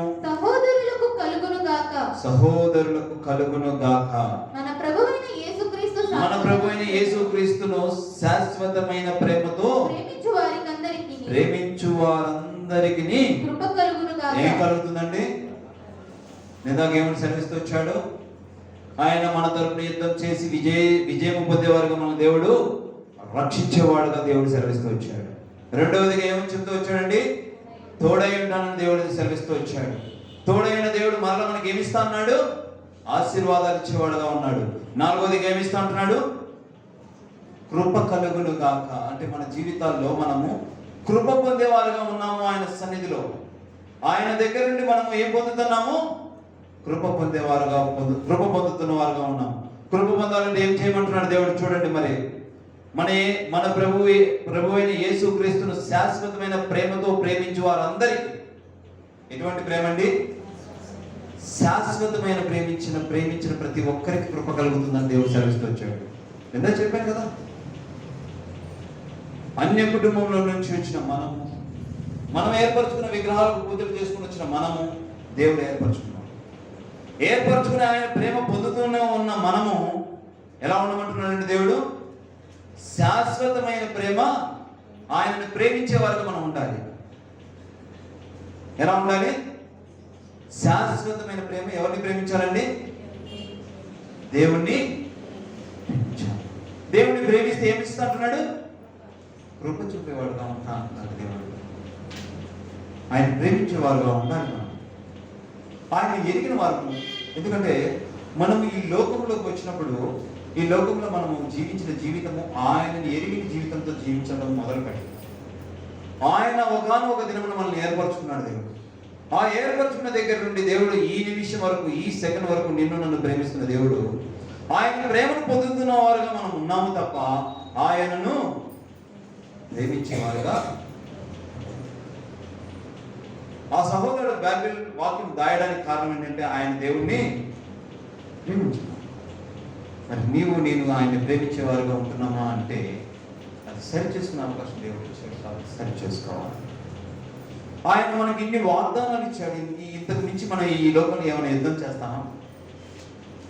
నీవు చేయని పనులన్నింటిలో తోడై ఉంటా అంటున్నాడు. నీవు చేయి ఉద్యోగాల్లో దేవుడు తోడై ఉంటా అంటున్నాడు. నీవు నీ కష్టములు, నష్టములు, బాధలు, శ్రమలు, సమాధానం లేని కుటుంబ పరిస్థితులు, అన్ని పరిస్థితుల్లో తోడై ఉంటా అంటున్నాడు దేవుడు. తోడై ఉన్న దేవుడు ఏం చేస్తా అంటున్నాడు అంటే ఆశీర్వదిస్తా అంటున్నాడు. నీవు చేయు పనుల్లో దేవుడు ఆశీర్వదిస్తాడు.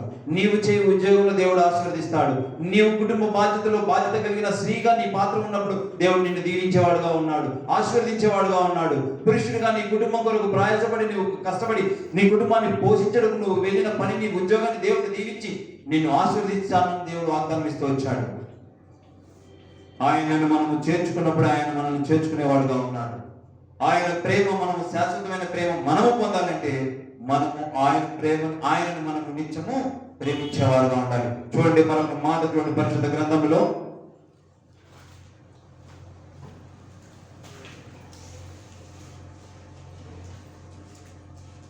సామెతల గ్రంథం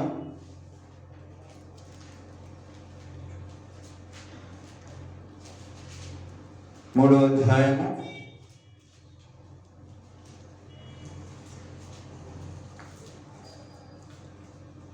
5వ వచనం. నీ స్వబుద్ధిని ఆధారము చేసుకొనక నీ స్వబుద్ధిని ఆధారము చేసుకొనక నీ పూర్ణ హృదయముతో యెహోవా యందు నమ్మకముంచుము. చాలు. ఏంటంటే ఏమంటున్నాడు దేవుడు? నీ స్వబుద్ధిని ఆధారము చేసుకొనక. ఆ దినాన ఇశ్రాయేలు ప్రజలు వాళ్ళ స్వబుద్ధితో వారు ముందుకు వెళ్ళారు. వారి సొంత ఆలోచనతో ముందుకు వెళ్ళారు. దీవించబడ్డారా? దేవుని విడిచిపెట్టేవారుగా ఉన్నారు అంటే దేవుని విడిచిపెట్టేవారుగా ఉన్నారు. దేవుని విడిచిపెట్టిన వారుగా ఉన్నారు. వారు లోకంలో ఇష్టానుసారమైన జీవితాన్ని జీవిస్తూ వచ్చారు. వారి స్వబుద్ధిని ఆధారమే చేసుకుంటూ వచ్చారండి. దేవుని ఎరిగిన నీవు నేను కూడా స్వబుద్ధితో వెళ్ళేది కాదు, దేవునిపై ఆధారపడి వెళ్ళే అలవాటు మనం చేసుకోవాలి.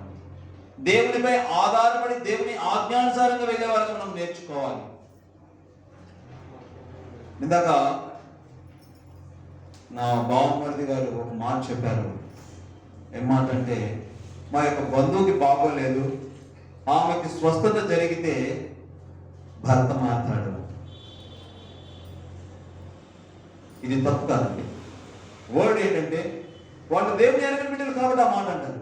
నాకు ఇది చేయి, నీకు ఇది చేస్తా. ఇది ఎవరంటారండి? ఆ హృదయం స్టాండర్డ్గా ఉంటుందా అని ఏమంటారంటే, పూర్ణ హృదయంతో మాట్లాడారా దేవుడితో? ఏమన్నా ఏ హృదయంతో మాట్లాడారు? సొంత ఆలోచన స్వబుద్ధితో. అది నేను వాళ్ళు తప్పనండి, ఎవరు తప్పు అనుకోవద్దు దయచేసి. స్వబుద్ధి అంటే ఏమన్నా ఇదేమన్నా నన్ను పాస్ చేయి నీకు ఇది ఇస్తా, లేకపోతే నాకు ఇచ్చేయి నీకు ఇస్తా అన్నట్టు ఉంది మనకు. అదే ఈ లోకంలో జరుగుతున్న ఎలక్షన్స్ ఇస్తుంటారు కదా, నాకు ఏ నీకు ఇస్తా అన్నట్టు ఉంది పరిస్థితి. కానీ దేవుడు ఏమడుగుతున్నాడో చూడండి, అక్కడ ఒక మాట ఉంది స్పష్టంగా. నీ పూర్ణ హృదయముతో యెహోవా యందు ఏముండాలి?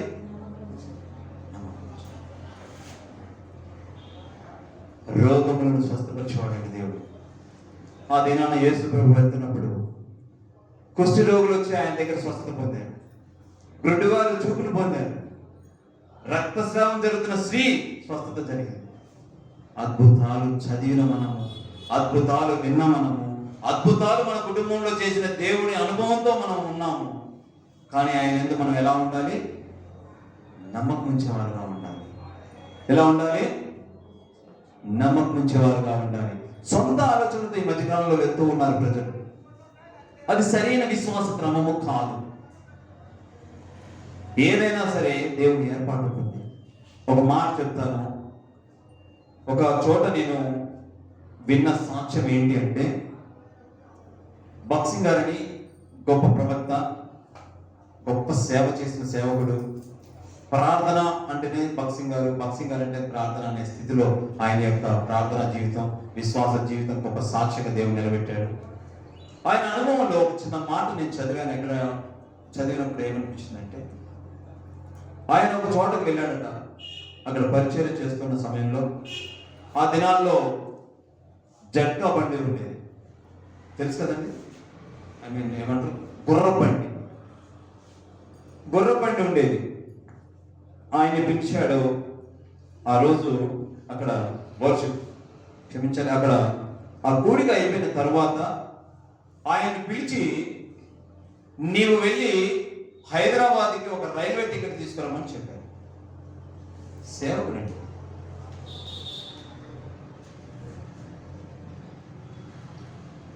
ఏం చెప్పారు? హైదరాబాద్కి ఒక రైల్వే టికెట్ తీసుకొని ఈవినింగ్ బండికి తీసుకుని రమ్మని చెప్పారు. ఆ విన్న వ్యక్తి అయ్యారు సరేనండి అని బయలుదేరాడు. ఆ బయలుదేరిన వ్యక్తి ఏమైంది అంటే, ఇక్కడ మనం గమనించాల్సిన విషయం ఉంటుంది. ఆ జట్కా బండి వ్యక్తికి ఎవరు చెప్పారండి? మీరు స్పష్టంగా వినండి, ఒక్కసారి వింటే అర్థమైపోతుంది. ఎవరు చెప్పారు? దైవ సేవ. ఆ జట్కా నడిపే వ్యక్తి విశ్వాసి, కానీ ఆయన్ని పిలిచి హైదరాబాద్కు ఒక టికెట్ తీసుకుని రమ్మని దైవ సేవకుడు తెలియపరిచినప్పుడు ఆయన సరేనండి బ్రదర్ నేను తీసుకొస్తానని బయలుదేరాడు. దైవ సేవకుల మాట ఈ దినాల్లో వినేవారుగా ఉన్నారా ఎవరైనా? అయ్యా కుటుంబంలో బాధలు ఉన్నాయని ఫోన్ చేస్తాం. అయ్యా కుటుంబంలో ఆరోగ్య పరిస్థితులు బాగాలేదని ఫోన్ చేస్తాం. అయ్యా బిడ్డల చదువు విషయంలో ప్రార్థన చేయమని ఫోన్ చేస్తాం. లేదంటే వ్యక్తిగతంగా కలుస్తూ ఉంటాం. ఉద్యోగాల కోసం, చదువుల కోసం, కుటుంబంలో ఆర్థిక ఇబ్బందుల కోసం, ఆరోగ్యాల కోసం, అన్నిటి కోసం దైవ సేవకుడికి ప్రార్థన చేయమని విన్నపరుస్తాం. ఈ దినాల్లో ఆ సేవకుడు మాట ఆ జట్కా బండి ఆయన విన్నంత ఈజీగా ఈ దినాల్లో వింటారా? ఈ దినాలు ఎలా ఉంటుందో తెలుసు కదా? తెలియదు అనుకుంటా సిస్టర్స్కి తెలియపరుస్తాను. ఏంది నన్ను రైలు టికెట్ తెమ్మంటాడు ఆయన? నేను ఎలా కనబడుతున్నా? నా గుర్రం అంత లేదు, నా బండి అంత లేదు, ఆయన నన్ను టికెట్ తెమ్మంటాడేంటి అనుకుంటున్నారా లేదు? అనుకుంటున్నారా లేదు? తగ్గింపు జీవితం. ఆ దినాల్లో దైవ సేవకుల మాట దేవుని మాటగా భావించారండి వారు. ఆ జట్కా బండి వ్యక్తి వెళ్ళాడు. పెద్ద సేవకుడు నన్ను పిలవడం ఏంటి, ఆయన నోట దేవుడు నన్ను పిలిచాడు అని సంతోషంతో ఆ జట్కా బండి ఆయన స్టేజ్కి వెళ్ళిపోయాడు. ఎక్కడికి వెళ్ళిపోయాడు? మీరు విన్నవాళ్ళు చెప్తా ఉన్నారు. ఎక్కడికి వెళ్ళిపోయాడు? వెళ్ళిన స్టేషన్లోకి వెళ్ళాడు. ఇక్కడ ఒకటి గుర్తొచ్చింది. టికెట్ దేమన్న సేవకు డబ్బులు ఇవ్వలేదండి. ఏమేమి లేదు. టికెట్ దేమన్న సేవకుడు ఏమి ఇవ్వలేదు.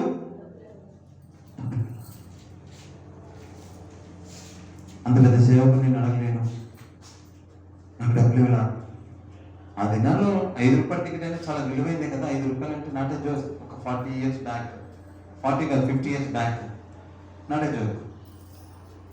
జట్కా బండి జీవితం ఎంత ఉంటుందో తెలియదు. టికెట్కి డబ్బు లేదు, కానీ ఆయనలో ఉన్నది ఏంటంటే విశ్వాసం. ఏముందండి?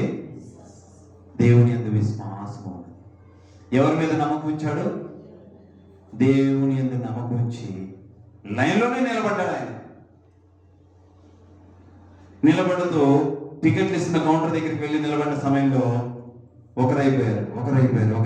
ఇక ఆయన సమయం దగ్గరికి వచ్చేసింది. సాయం చేయ ప్రభు, వారం తెరవని ప్రార్థన చేస్తూనే ఉన్నాడు ఆ లైన్లో ఉన్నంతసేపు. అలా చెయ్యి పెట్టే సమయానికి ఇక్కడ బాక్సింగ్ అంకుల్ కోసం వచ్చింది ఎవరు అని అడగగానే జట్కా బండి ఆయన నేనేనండి అని. ఈ కవరు అంకుల్కి వెయ్యి, నేను వేరే ప్రాంతానికి వెళ్తున్నాను, ఆయనకు ఒక టికెట్ తీసి మిగిలిన డబ్బులు అంకుల్కి ఇవ్వని చెప్పించింది.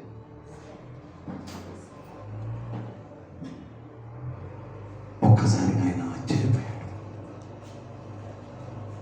టికెట్ తీసుకున్నాడు, బయలుదేరి దేవ సేవకుడి దగ్గరికి వెళ్ళాడు. ఆ వెళ్ళిన సేవకుడి చేతిలో టికెట్ డబ్బులు పెట్టగానే కన్నీరు కాచు. ఆయన ఒక చిరునవ్వు నవ్వి, దేవుని యందు నమ్మకం ఉంచిన వాడు దేవుడు ఎప్పుడు విడిచిపెట్టడు. దేవుని యందు విశ్వాసముతో నమ్మకం ఉంచిన వాడిని దేవుడు ఎప్పుడు విడిచిపెట్టడు. ఇక్కడ నువ్వు వెళ్ళిన దగ్గర నుండి నేను మోకరిస్తూనే ఉన్నాను. నా ప్రార్థన దేవుడు ఆలకించాడు. నీ యొక్క నమ్మక విశ్వాసం దేవుడు ఆలకించాడు. ఈ కార్యం సఫలపరిచాడు అనగానే జట్కా బండి ఆయన ఎంతో సంతోషించాడు. అంటే నమ్మక విశ్వాసం దేవుని యందు మనం కలిగి ఉండాలి. స్వబుద్ధితో వెళ్ళే వాళ్ళగా ఉండకూడదు. దేవునిపై ఆధారపడి వెళ్ళే వాళ్ళగా ఉన్నప్పుడే మన కార్యములు సఫలపరచబడుతూ ఉంటాయి. హాస్పిటల్కి ఎందుకు వెళ్తారండి? నాకు తెలియదు. ఎందుకు వెళ్తాము? ఏదన్నా హెల్త్ ఇష్యూ వచ్చినప్పుడు. అంతా బాగున్న టైంలో వెళ్ళి హాస్పిటల్ పలకరించి రావడానికి వెళ్తామా? అదేంటి, హాస్పిటల్ మన కోసం పెట్టింది. రోగము, కాస్త అనారోగ్యము, ఆరోగ్యం లేని స్థితిలో మాత్రమే హాస్పిటల్. అంతే కదా? అంతే కదా?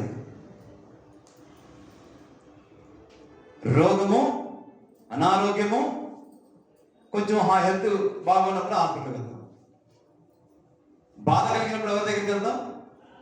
ఇది మాత్రం నిజం చెప్పాలి. దేవుడితో మాట్లాడతాం. దేవుడి దగ్గరికి వెళ్తే మళ్ళీ రకరకాలు తీసుకెళ్తాం. దేవుడితో మాట్లాడతాం. ఎవరితో పెడతాం?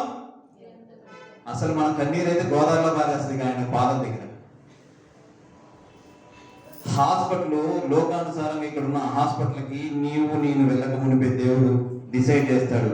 నా బిడ్డ భరించలేని నొప్పితో ఉంది, దాని స్వస్థత దయచేసేవాడుగా ఉంటాడు. నా బిడ్డ నొప్పి భరించలేని స్థితిలో ఉన్నదని దేవుడు విడిచిపెట్టేవాడుగా లేడు. నా బిడ్డకు అనారోగ్యం వస్తే ఆరోగ్యం లేని స్థితిలో ఉన్నప్పుడు ఆయన సన్నిధిలో నమ్మక విశ్వాసంతో ప్రార్థించిన హృదయం కలిగి ఆసుపత్రికి వెళ్తే గొప్ప పరమడాక్టర్గా ఆయన అక్కడ ఉండి, వైద్యుడి కంటే గొప్ప వైద్యుడిగా దేవుడుండి అక్కడ రోగాన్ని స్వస్థత పరిచేవాడుగా ఉన్నాడు. అక్కడ స్వస్థత చేసే దేవుడు ఏం చూస్తున్నాడంటే నీలో నాలో విశ్వాసమైన నమ్మకమైన జీవితాన్ని దేవుడు చూస్తూ ఉంటాడు. రోగుల కొరకే హాస్పిటల్స్. నీ హృదయం ఎప్పుడు రోగంతోనే ఉంటూ ఉంది.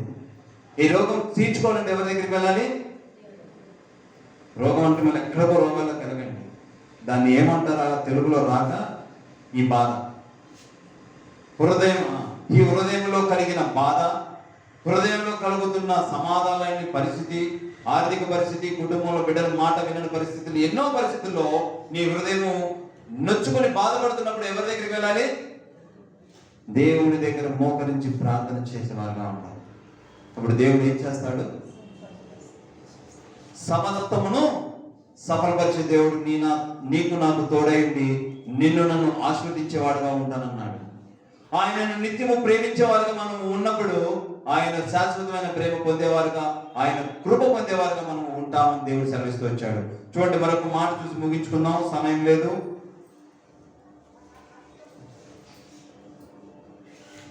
6వ వచనము, నీ ప్రవర్తన అంతటి యందు ఆయనకు అధికారం ఒప్పుకొనుము. చాలు. ఆరోగ్య స్థితిలో, అనారోగ్య స్థితిలో, ఏ స్థితిలో ఉన్నా సరే ఈ దేహము, ఈ ఆత్మ, ఈ హృదయము ఎవరండి అధికారి? దేవుడు. దేవుడు అధికారి అయినప్పుడు ఆయనకి అప్పగించేవారుగా ఉండాలి. చూడండి, మరొక మాట, కింద మాట చదవండి. ఆయన అప్పుడు మనల్ని ఏం చేస్తాడు? మన త్రోవనంతా సరళము చేస్తా అంటాడు. ఒక చిన్న మాట చెప్పి ఊహించుకుందాం. ఏంటంటే, చాలా మంది నేను ఇది చేస్తే రైట్ వెళ్ళిపోతా ఉంటుంది అనుకుంటాం. బండి బ్రేక్ పడుతుంది. ఆ బ్రేక్ పడ్డప్పుడు ఏమైనా చేయగలుగుతామా? వెళ్ళే లారీ ఒకటి వెళ్తున్నంతసేపు లారీ అంటాం, బాగా వెళ్తుంది అంటాం. ఆగిపోయింది అనుకుంటాం, దాన్ని తోయా చూస్తే ఏమంటాం? తిట్టుకుంటాం లేదు. మన మార్గములన్నీ కూడా సఫలంగా వెళ్ళాలి అంటే మనం ఏం చేయాలి? దేవుని ఆజ్ఞానుసారంగా జీవించాలి. అందుకే మొదటి మాట ఏమన్నాడు ఆయన? నా ఆజ్ఞను హృదయపూర్వకముగా గైకొనము, నా ఉపదేశములను మరువకము. ఇవన్నీ ఆయన ఎక్కడ పెట్టుకోమన్నాడు? హృదయ పలకపై దాచుకోమంటున్నాడు. అంటే దాచుకున్న వాక్యమును, ఆయన ఉపదేశమును, ఆయన ఆజ్ఞను ఎలా ఉండాలి? నడుచుకునేవారుగా ఉండాలి. స్వబుద్ధితో వెళ్ళేవారుగా ఉండకూడదు. చూడండి, చిన్న మాట కింద ఉంది చూడండి. నేను జ్ఞానిని కదా అని నీవు అనుకోవద్దు. ఏమనుకోవద్దండి? ఏమనుకోవద్దు? నేనే తెలివిగలోని, నేనే జ్ఞానవంతుణ్ణి, నేనే నేనే నేనే నేనే నేనే ఇక నే కాడే అయిపోతున్నాయి. జ్ఞానం దేవుడిస్తేనే అది ధన్యుడు. దేవుడు తెలివి దయచేసిన దేవుడు మనల్ని ధన్యుడిగా దేవుడు సంబోధిస్తున్నాడు. తెలివిని, జ్ఞానమును, ఆలోచనను ఇవన్నీ ఇవ్వగలిగింది ఎవరంటే దేవుడే. అంటే దేవుని సన్నిధిలో మనం ఎలా ఉండాలి అంటే భయభక్తులు కలిగిన వారుగా ఉండాలి. భయభక్తులు కలిగి మన హృదయముతో, మన తలంపులతో, మన ఆలోచనలతో, మన ప్రవర్తనతో, మన యొక్క దురుద్దేశంతో ఎట్టి జీవితం జీవించున్నామో వాటన్నిటిని విడిచిపెట్టి ఉండాలి. ఆ తల్లిదండ్రులు బిడ్డలు పెంచే విషయంలో చేసింది ఏంటి అంటే చెడుగా పెంచుకున్నారు కాబట్టి ఆ బిడ్డ అడిగిన క్వశ్చన్కి ఆన్సర్ చేయలేకపోయారు ఆ తల్లిదండ్రులు. ఆ చెడుతనం విడిచిపెట్టి మరలా బిడ్డలు ప్రేమించడం మొదలు పెడితే ఆ బిడ్డలు ఏం చేస్తారు? తిరిగి ప్రేమిస్తారు. మనము చాలా పాపములు, చాలా తప్పిదాలు చేస్తూ ఉంటాము. అవన్నీ కూడా విడిచిపెట్టేవారుగా ఉండాలి. దావీదు మహారాజు ఒప్పుకొని పశ్చాత్తాపడి ఆయన విడిచిపెట్టేవాడుగా ఉన్నాడు కాబట్టి దేవుడు దావీదుని గొప్పగా దీవించాడు. గొప్ప రాజుగా పరిశుద్ధ గ్రంథంలో మనకు దేవుడు కనబరిచాడు. అట్టి నీ నా జీవితాల్లో దేవుడు అద్భుతాలు చేసేవాడుగా ఉన్నాడు. మనం చేస్తూ ఉన్న బలహీనమైన పాపము, బలహీనమైన తప్పుని ఒప్పుకోవాలి. నేను దేవుని ఎరిగిన బిడ్డలము ఎలా ఉంటుందంటే, నేను కూడా కొన్ని సందర్భాల్లో ప్రవర్తిస్తుంటాను. దేవుడు మాట్లాడుతూ ఉంటాడు. భయంతో, భక్తితో ఉన్న జీవితాలు అనుకుంటాం, కానీ కొన్ని లోకానుసారంగా ప్రవర్తిస్తూ ఉంటాం. అది ఎట్లా అంటే నువ్వెంతంటే నేనెంత నువ్వెంత అంటుంటాడు.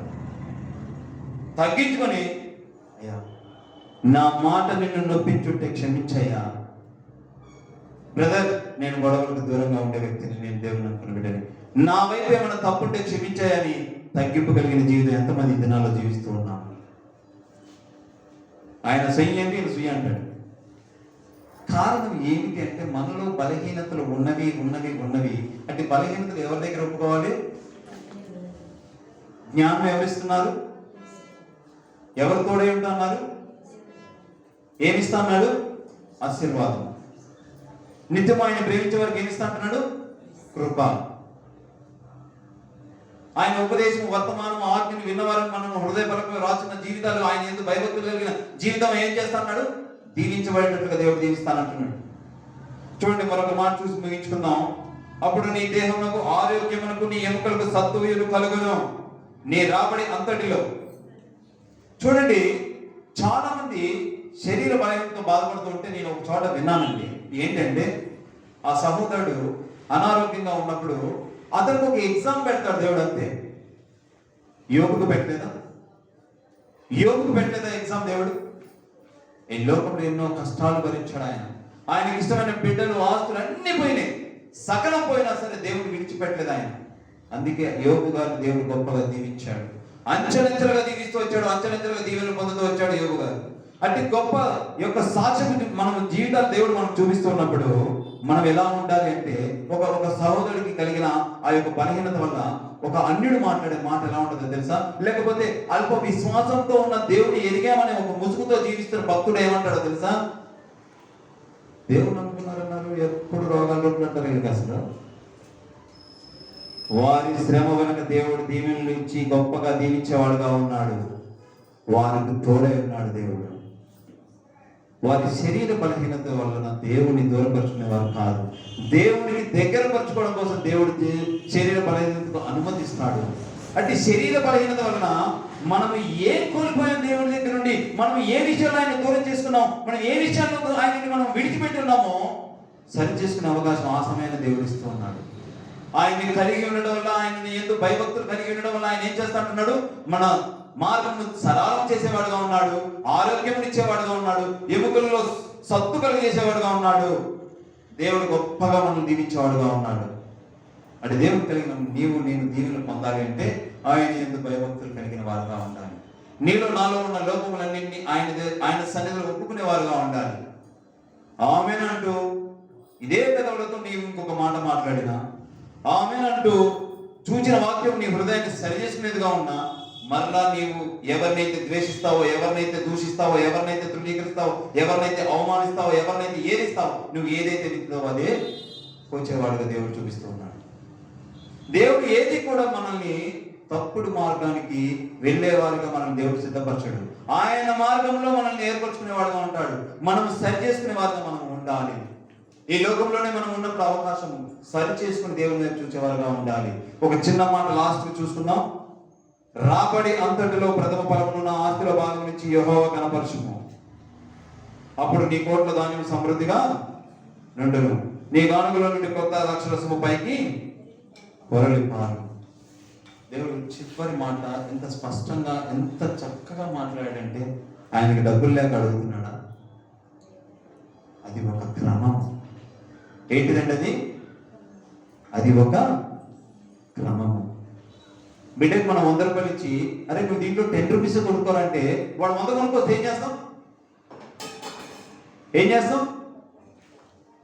బాబు మీరైతే 100 కొనుక్కోని చెప్తారైతే ఏం చేద్దాం? ఈ మధ్యకాలంలో బెల్ట్లు వైర్లు బాగా ఫ్యాషన్ అయిపోయింది ఒక్కొక్కరికి, అవునా? పడతాం కదా. 10 రూపాయలు బిడ్డ కొనుక్కుంటే సంతోషించేవారుగా ఉంటాం. అంటే తండ్రి డబ్బులు లేక నిన్ను 90 రూపాయలు అడుగుతున్నాడా? లేకపోతే 90 రూపాయలు అడుగుతున్న తల్లి డబ్బులు లేక నిన్ను 90 రూపాయలు అడుగుతుందా? అంటే నిన్ను ఒక సరి అయిన పద్ధతిలో నన్ను సరైన పద్ధతిలో జీవించమని దేవుడు సెలవిస్తూ ఉన్నాడు.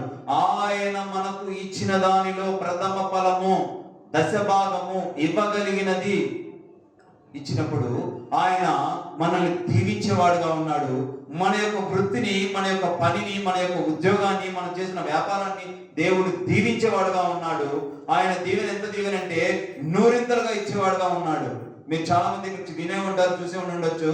కాల్గేట్ కంపెనీ మొదట స్టార్ట్ చేసినప్పుడు దశభాగంతో స్టార్ట్ చేసిన ఆ కంపెనీ ఈ దినాన 90% దేవుని సన్నిధికి ఇచ్చేస్తూ 10% వాళ్ళు ప్రాఫిట్ తీసుకుంటాం జరుగుతుందంటే, ఆ 90% దేవునికి ఇస్తున్నారంటే ఎంత గొప్ప విశ్వాసంతో వారి అంచెలంచెలకి ఎంత ఎంత ఎంత ప్రపంచంలో ఈ రోజు ఆ పేస్ట్ వాడిన వారు ఎవరైనా ఉన్నారా? ఆ స్థితికి దేవుడు దీవించాడు.